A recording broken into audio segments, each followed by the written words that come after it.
Menga qara. 2 kundan keyin 1-iyun bolalar bayrami esingizdan chiqmasin. Va'da berganingiz esingizdami? Va'da bergansiz bolalaringizga.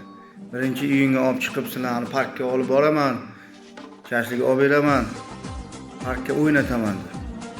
Yana o'sha kun ham bugun bayram ekan deb bahona qilib aroqchani urib ko'chaga mast bo'lib yurib bolalar esingizdan chiqib ketib bir umr bolalar xafa bo'lib yurmasin sizdan.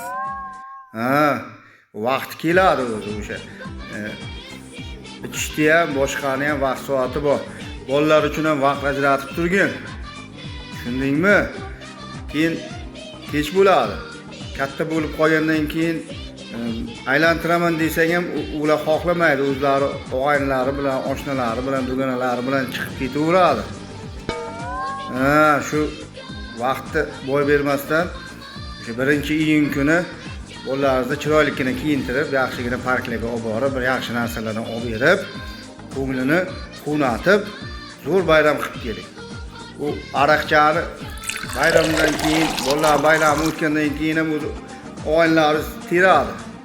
Oshna qayergasan, oshna qayergasan bir o'tiraylik, bir o'tiraylik. O'sha payt ham bo'laveradi. Bir kun o'zi 1 yilga 1 kungina bolalar bayrami. Shu kunda ham aroq ichib o'tkazmang yana. Tushundingmi? Sog' bo'lasan do'stim.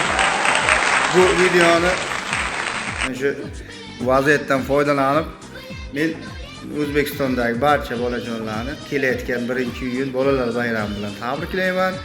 Bolalarni asraylik, bolalar bizning kelajagimiz. Sog' bo'lasizlar, ularga quvonch bag'ishlaylik, xushchaqchaqlik bag'ishlaylik. Ular boshligini, bolalik davrini yaxshilik kunlari bilan eslab yurishsin. Sog' bo'lasizlar, salomat bo'lasizlar.